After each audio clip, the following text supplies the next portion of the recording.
let's get into it. Last week, we talked about underwriting. Okay. Underwriting is nothing more than learning how to put a price tag on a piece of property. Very, very simple. People like to make it more complex than it really is. But at the end of the day, what you need to be able to do is you need to be able to pinpoint pricing. So how do we pinpoint pricing? When we were talking about income producing properties, we're not talking about comparative sales, right? Those of you that are on the residential side, you guys do that probably with your eyes closed. We're talking about income producing properties. Money comes in the form of rents. Money goes out in the form of operating expenses. And what's left over is what we call net operating income. Can anybody type in the chat if they're familiar with the term net operating income? Tell me what the acronym is. It's a 3-letter acronym. Boom, look at Tom's quick on the draw. We got NOI, we got NOI, we got NOI. Now we're talking. Okay, so you guys are familiar with it. NOI is what makes the world go round in commercial real estate. People want to know when they're buying an investment, what is it? Guess what? It is what makes the world go round. Why? Because the value of a property is determined by the NOI that is produced by the property and the cap rate. Okay? So check it out, guys. This is what I want you to understand. I'm going to go ahead and pull up my spreadsheet, and we're going to go through a real world example of how to underwrite a property. Last week, we went through and we were able to go and take a look at, okay, this is kind of the theory. This is what this means. And we're going to do a quick little review, but we're actually going to underwrite a property in real time in less than 15 minutes. You guys with me? Type a 1 in the chat if you're with me. Come on. Check it out. This is, by the way, Laura just recently redid this. This is the brand new. This is hot off the press. This is the 2.0 version of our listing agent accelerator valuation spreadsheet. Boom. Now, for those of you that are not aware, guys, all right, this process can be a little bit complex. There are some formulas that are baked into this sheet. So when you go to fill out this sheet, all right, what you're going to do is you're only going to want to fill out the shaded boxes. Do not touch any of the other boxes. Why? If you do, they will screw it up. What will wind up happening is if you change a box that's not supposed to be changed, it can screw up all the other formulas. Okay. So what I want you to understand here on this side, this sheet is meant to have out as you're having a conversation with a seller. Right? Because what you want to find out is what the rents are for each of the different units. Okay. What other income there might be, what the vacancy might be for that particular property. You can look up vacancy rates on CoStar, but vacancy you might be able to might be important to understand for that property. What's the typical vacancy? All right. Also, you have to ask about real estate taxes. You can find that out on your local government website, but it's good to know that the seller knows it off the top of their head. Insurance, repairs and maintenance, management, water, electric, CAM. So these are all prompts, guys, as you're having a conversation with the seller of what you need to be asking so you can get the proper information so that when you show up at the listing presentation, you can have a dialed in valuation for what that property is worth. Does that make sense, guys? Type a $ if you're with me. If you're like, okay, that makes sense. All right, I got to have this thing dialed in. I got to ask the right questions. Because remember, folks, this is a writer downer, okay? We don't show our expertise or our skills or our knowledge by the statements that we make. Oftentimes, it's by the questions that we ask. You want better answers? Ask better questions, right? So if you want to be able to underwrite a property and know exactly what the property is worth, you will go through the process of asking the right questions to get the right data. And then with that data, you can go ahead and apply it through this spreadsheet. Okay, cool. So folks, this is what we're going to do. We're going to do a fun little example. We're just going to make this like a 6-unit. We'll do it. People love multifamily.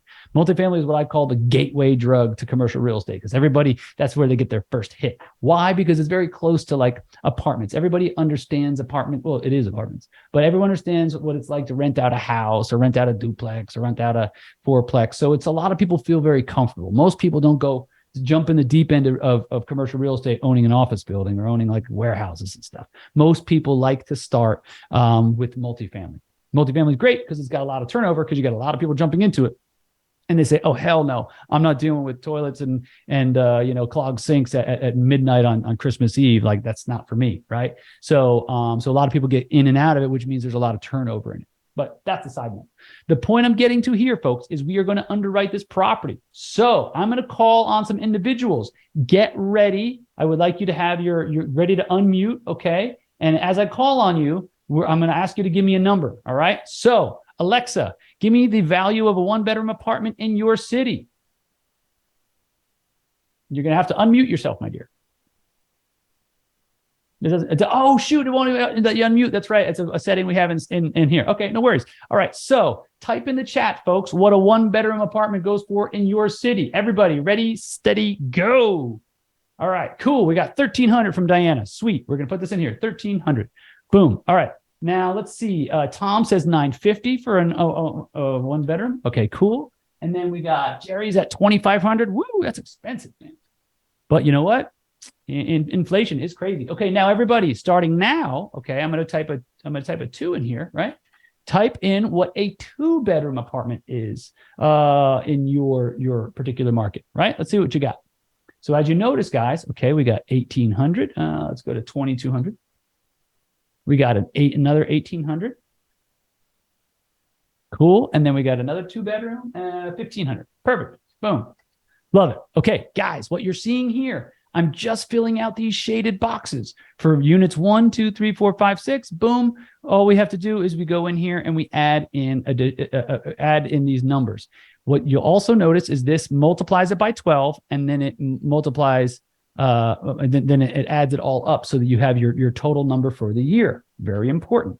Now, what you'll also notice, folks, okay, is down here where it says occupied space, that's $123,000.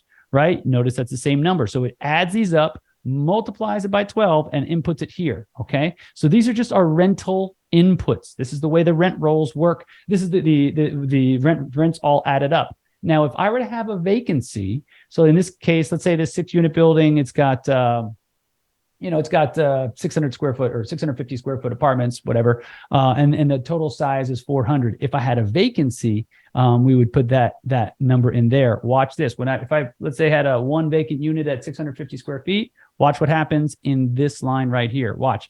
Bam. What it does is it takes the average price per square foot here, and then it applies it to there and puts it in there. But for right now, we're going to deal with a full building. Okay, so going back to it, folks, we got $123,000 is what you call your top line revenue.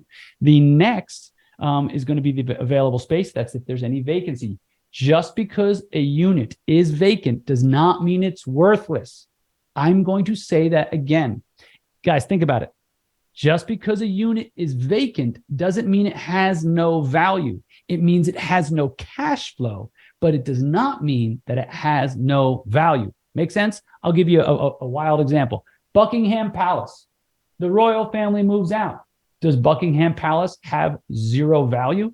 No, because there's bricks, there's mortar, there's value to it, right? It might not have any cash flow, right? The royal family might not be paying their mortgage, but you get the point, right? Just because something is vacant does not mean that it is worthless. It means it has zero cash flow. So you always have to apply a factor for something when it has zero cash flow. In this case, we don't have any vacancy, so we have nothing to apply. But if we did, the formula is made up right here for this line right here. If this had like 1,000 square feet that was empty, it's going to take the average per square foot, and it's going to add it in on this line. Okay, Sarai.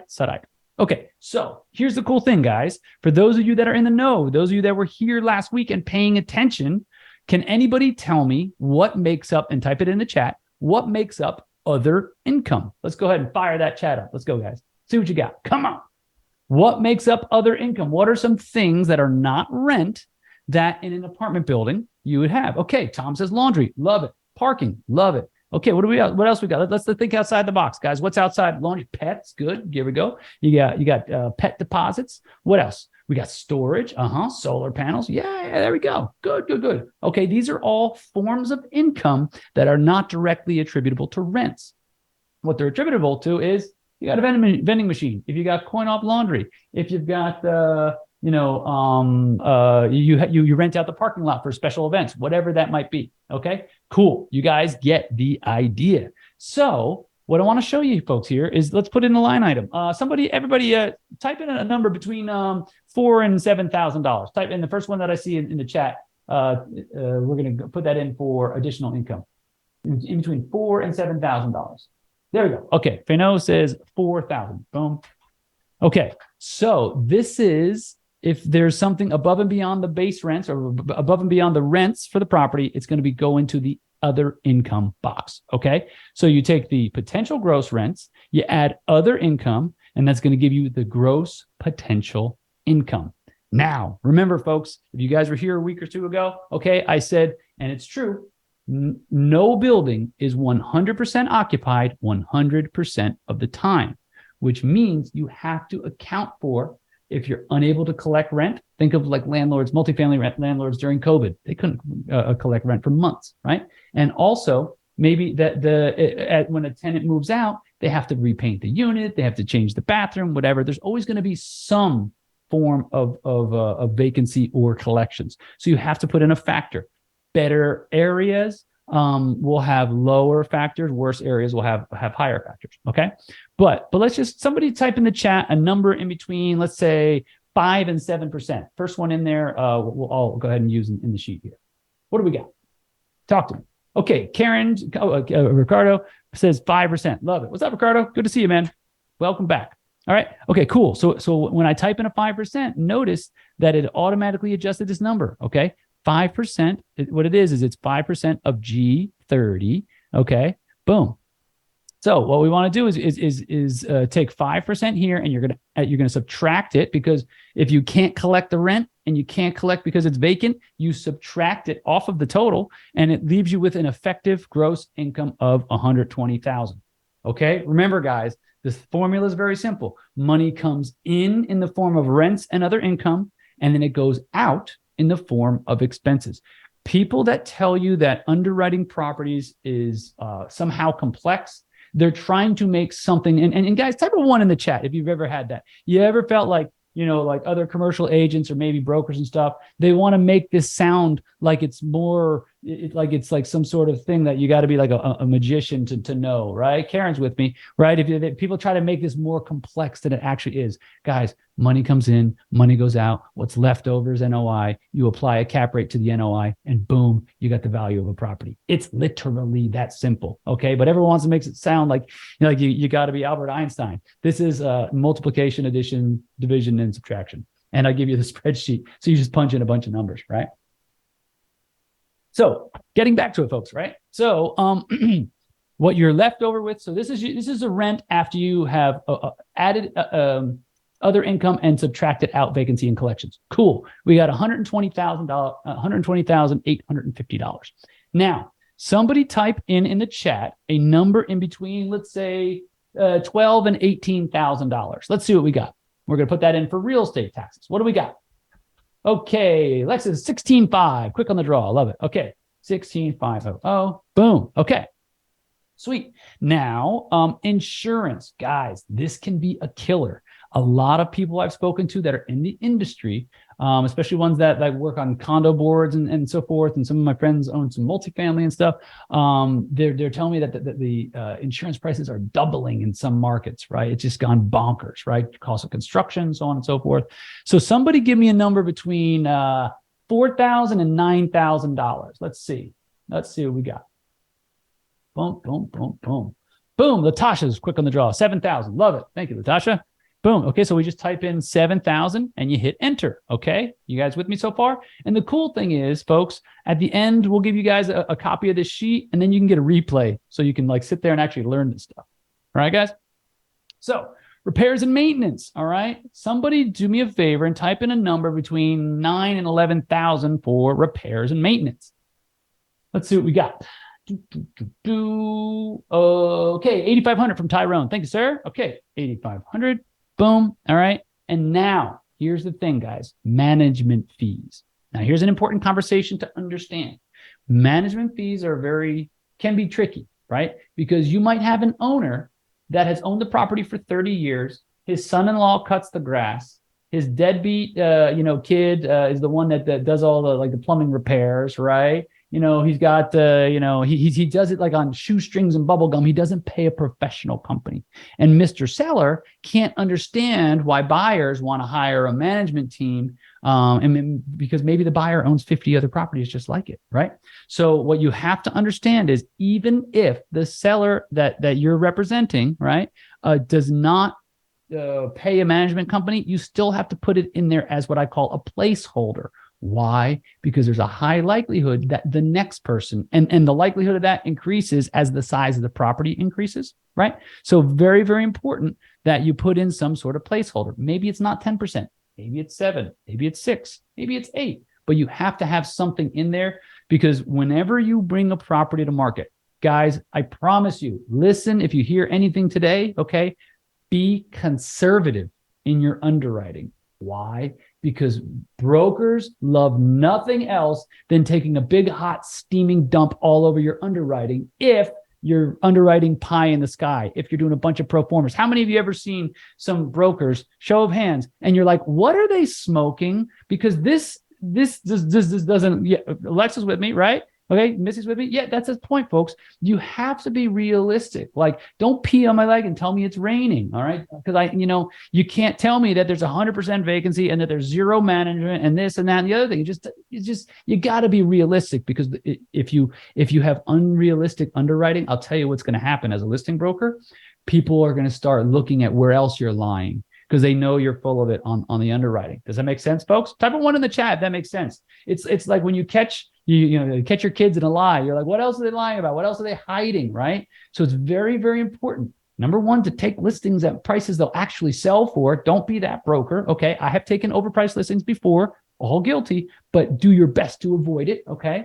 But also at the end of the day, be honest with the underwriting, because you want this thing to actually have a chance of selling, not just showing up on your LoopNet search. Okay, very, very important. So somebody give me a number for repairs and maintenance. Let's go with somewhere between $6,000 and $8,000. Give me a number for repairs and maintenance. And the reason why I'm doing this line by line, guys, because I want you to see exactly how simple it is to underwrite this. Tyrone says 7509. Love it. Boom, boom, boom, boom. Okay. And you type in 7509, you hit enter, bam, it automatically populates. See this, guys? It's very, very straightforward. Okay. And finally, management. Very, very important to understand. Let's apply a fee to a percentage to the management. So someone type in a number between 6 and 7.5%. Let's see. Let's keep the management nice and low. All right, Alexa's got 7 for me. Bam. Okay, cool. So, guys, here we go. We've gone through all the rents. We've gone through half of the expenses. Okay, we got the taxes. We got the insurance, repairs and maintenance. Very important to have. Okay, management. Now let's talk about operating expenses. Folks, operating expenses have to do, like we talked about last week, with the ongoing operation of a building, which means there's 2 words to describe these types of expenses. They both begin with the letter R. Does anybody remember? Gold star to the first person that types both of these words that begin with the letter R, and they better be my students. Come on, Missy. Come on, Alexa. Come on, Janet. Come on, guys. Greg, right? Type it in. What are the 2 words to describe operating expenses? The ongoing operation of the property. These are expenses that have to do with, come on, guys. Don't let me down. All right. They are regular and they are recurring. Okay. Think about it. The lawn guy comes by on a regular basis. It's regular, recurring. Write those down, because there are certain things called capital expenses. Capital expenses are something that happens only once in a while. Can anybody in the chat give me an example of something that only happens part of the time? Okay. What's something that only happens every 20 years at a building, right? It ain't the landscaping. Okay. Ricardo, bang, with the roof. Exactly. Now the roof, right? So what else? We got the roof. We got the, here we go. Yeah, now Greg's with me, CapEx. Love it. Okay, so what are some capital expenditures? What about HVAC? You guys with me? Okay, love it. There we go. Carrie's with me. Okay, yeah, electrical upgrades. Okay, pointing. Love it. All right. How about parking lot restriping or resurfacing? You with me, guys? Maybe window replacement. Okay. Here in Florida, we have to deal with hurricanes, right? So like sometimes things have to be brought back up to code, so on and so forth. Seawall, love it. Exactly. Okay. You guys are with me. All right. So I just want you guys to understand that these expenses are not capital expenses. These are operating expenses. And sometimes when you're given a bunch of information from a seller, okay, Missy and I were talking about this the other day. Sometimes sellers will often give you information that isn't operating expenses. What they will do is they'll give you all of their expenses, and you have to know the difference between operating expenses and capital expenses and know what you should be putting on this sheet and not just every dollar that's gone out of their pocket. You guys with me? Because a lot of owners don't know what we're trying to do, right? Alexa said, how reliable are financials on CoStar? It's like that's a crapshoot, you know, because you probably have a lot of brokers out there that like may or not be very well versed at this. They might be trying to like write some BS, like they're like, oh yeah, it's a 7 cap. No, when you really look at it, it's a 5.5 cap. So I don't believe anyone else's underwriting. I want to know the numbers for myself. And once you look at the numbers, and we're going to get into what these numbers mean, you'll see how to check them. How many of you guys, type a 1 in the chat if you'd like to have a way of knowing how to check these numbers, whether they're close to reality or not, right? Type a 1 in the chat. Yeah, Diana's with me, Greg's with me, Latasha. Yeah. Exactly, guys. Okay, we're gonna do that. All right, cool. Because here's what it looks like, guys.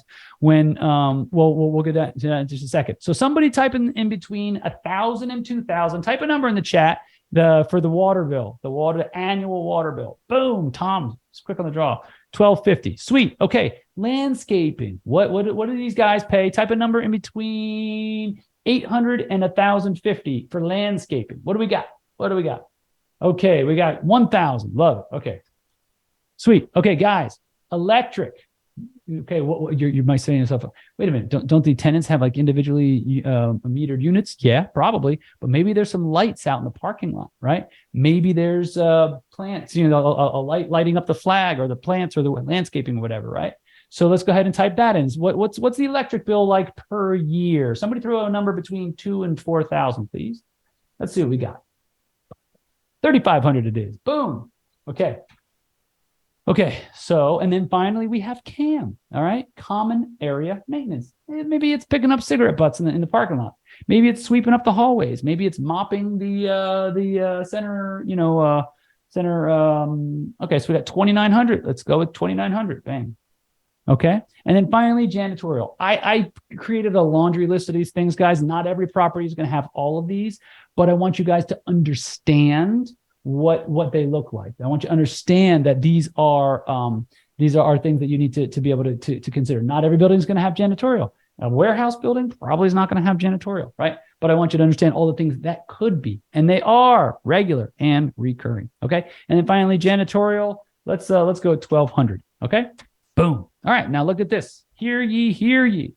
Okay. We have 123,000 top line. We have total operating expenses. When you add all of this up, look at from the expenses and CAM category, you add them up and you got $49,749. Now, what do we notice here, folks? All these percentages here, these are a percentage of the operating expenses. Just so you understand, I want you guys to understand that the real estate taxes are by far, you can almost add up all of the other stuff combined and it still won't equal the real estate taxes. So a small change in the taxes can impact the NOI a whole lot. Does that make sense, guys? Because there's such a big portion of the expenses. That makes sense? Okay, type a 1 in the chat if that makes sense. I see Fano is following with me. You tracking with me, guys? All right, cool. Awesome. Now, the litmus test, guys, to know whether someone's full of crap or not, right? And is to look right here. See this number here? This means that the total operating expenses, okay, so it's F44 divided by F31. Okay, 31 means that the operating expenses as a percentage of the effective gross income. These operating expenses are about 41% of the effective gross income. What does that tell us? 40% operating expenses, those are pretty healthy. Healthy in the sense that they're realistic, okay? What if I told you, oh yeah, I'm going to show you a house in Beverly Hills and it's $300,000. Too good to be true, right? Okay. When an owner gives you a list of expenses, and this number comes out to 15%, guess what they're doing? They're telling you something that's too good to be true. Does that make sense, folks? Type an exclamation point in the chat if you're with me, right? So what I want you guys to understand now, every city, the real estate taxes are going to be a higher or lower percentage than, let's say, Miami, right? And sometimes insurance from market to market to market is going to be different. I get that. But I want you to know if the total operating expenses are way, way low, like if they're like under 30%, let's say, there's a problem there. Okay, so I want you to just to know, say, whoa, these guys giving me operating expenses and they're 28%. That just doesn't make sense, because what happens when you lower the expenses? What goes higher? The NOI. And NOI, when you apply a cap rate to it, does a higher NOI equal a higher value? Yes. So that when you lower the expenses, it artificially inflates the value of the property. Does that make sense, everybody? Does that make sense? Okay. Okay, cool. I see a bunch of head nods. Love it. Love it. So folks, what we have here is we have a net operating income when you subtract from $120,000, subtract out the $49,749, you are left with $71,101 as your net operating income. Remember, guys, this is so simple. Money comes in the form of rents and other income. Money goes out in the form of operating expenses, and what's left over is NOI. Super duper simple. Okay, don't let anyone tell you it's more complicated than it is. You can make it more complex and add a whole bunch of stuff with taxes and this and that and the other thing, but that's not what we're talking about. We're talking about the value of the building. We're not talking about like taxes or anything like that. Okay, that's the job for an accountant. All right. So what I want you guys to understand is 71,101. Okay. Right. At $1 million, $1 million. This is a 7.11% rate of return. Okay. Everybody. Tyrone asked, how can I get that spreadsheet? We're going to be giving, we're going to ask you guys to put a hashtag in. In fact, for those of you, thank you for staying to the end here. Type hashtag sheet. And we'll make sure that we get you over a copy of the sheet. All right, someone from the team will reach out to you tomorrow. Okay, cool. All right, so what we're going to do, guys, all right, what I want you all to understand is that we're going to take this 71,000, okay, and what it is remember, cap rate is nothing more than a relationship between an NOI and the building's value. Okay, some people muddle it up. It's all it is a snapshot of a particular moment in time, and it's nothing more than the relationship of the building's value to the building's NOI. That makes sense? Okay, real simple. The building's got an NOI of $100,000. It's got a value of $1 million. Guess what? What is the cap rate? Let's type that in the chat.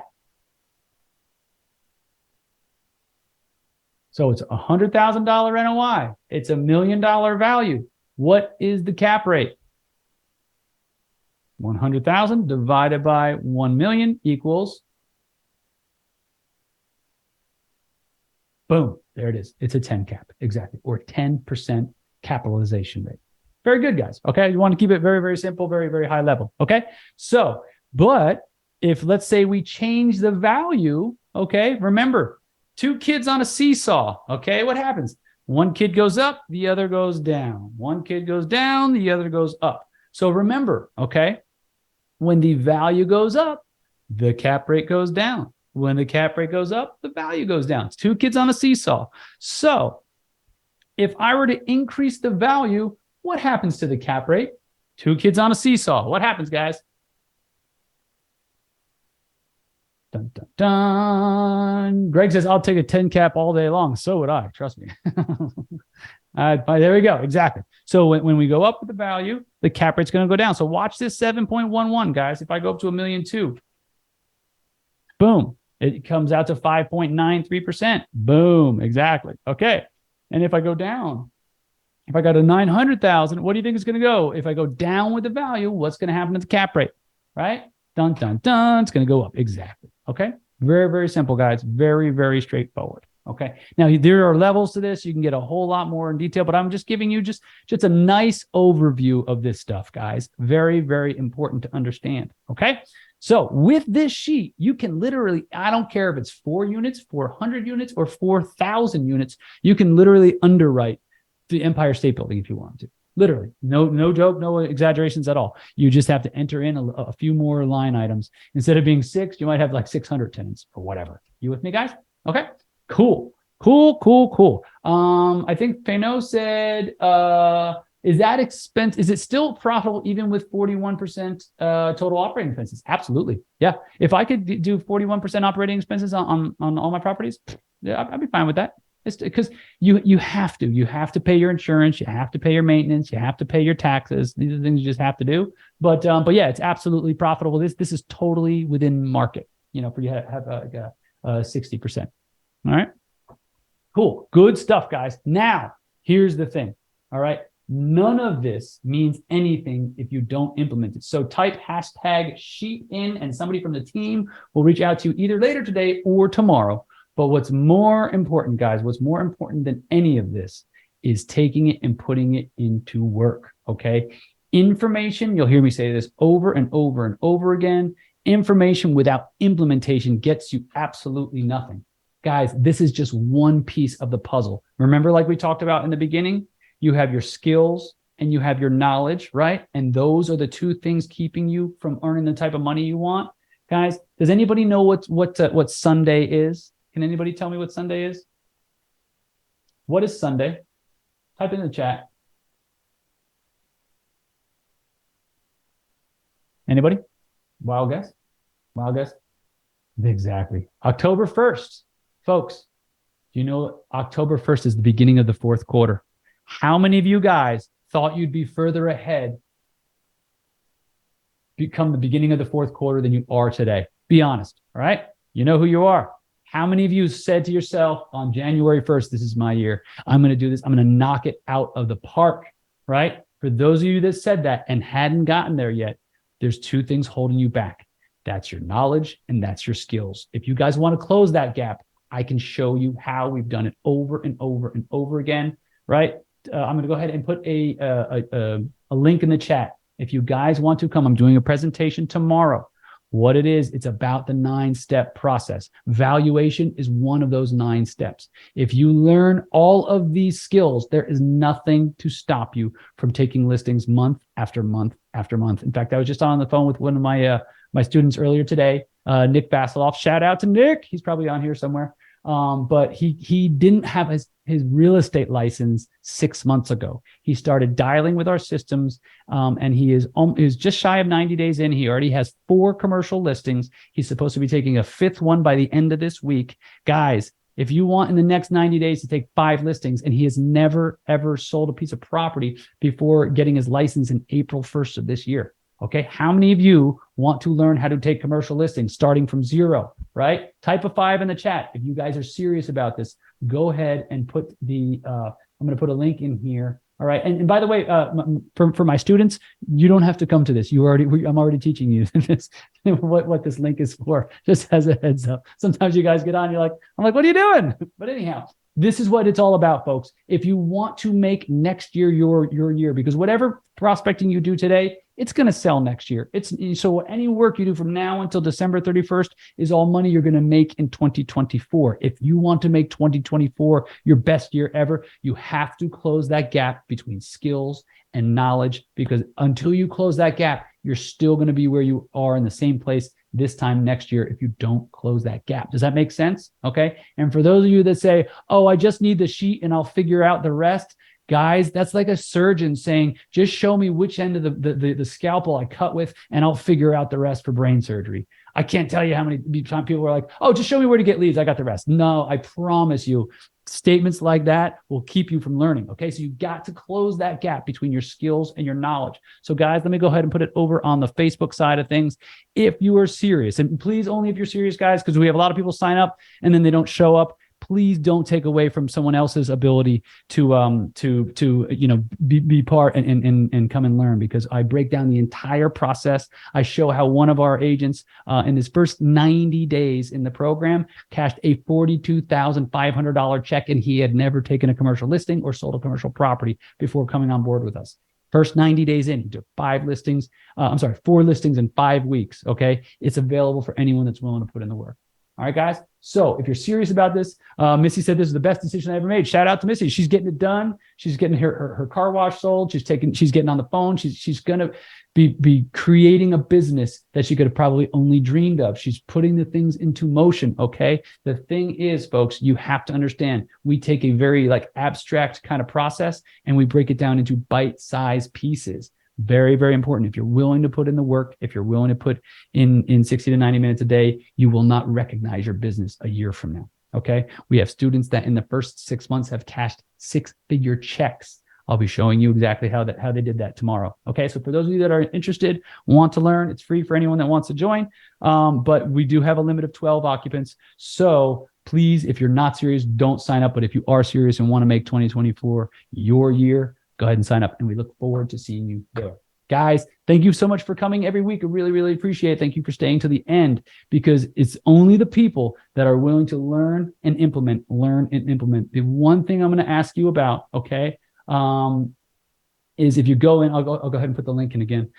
If you just take something you learned today and implement it, okay, into your whether you have to teach it to someone else that's in your office, you teach it to your kids. If you take it and you implement it, just take something you learned today and use it in your daily life. Because if you come here and just take information, it's not going to help you. You need to take information and then implement it. Okay. Very, very important. Guys, I look forward to seeing you, those of you that are signing up in tomorrow's class. And for those of you that won't be there, no problem. I'll see you next Monday, 5:30. Look forward to it. Go out there and implement. In fact, right now, before I leave, everybody type in what you're going to implement in the chat. Okay, type one thing that you're going to implement. Don't try to implement 10 things. Just one thing at a time. Let's see what we got. What are you going to implement? What's that going to be? 50 phone calls to absentee owners. Yeah, that's what's up. That's how it's done. Okay, love it, love it, love it. Exactly, folks. It is upon you. You have the information. Now go out and use it. All right. With great knowledge comes great responsibility. All right. So good to see you, folks. I'll see you next week. Enjoy. I look forward to seeing a bunch of you tomorrow. Take care. Good to see you. Bye-bye now.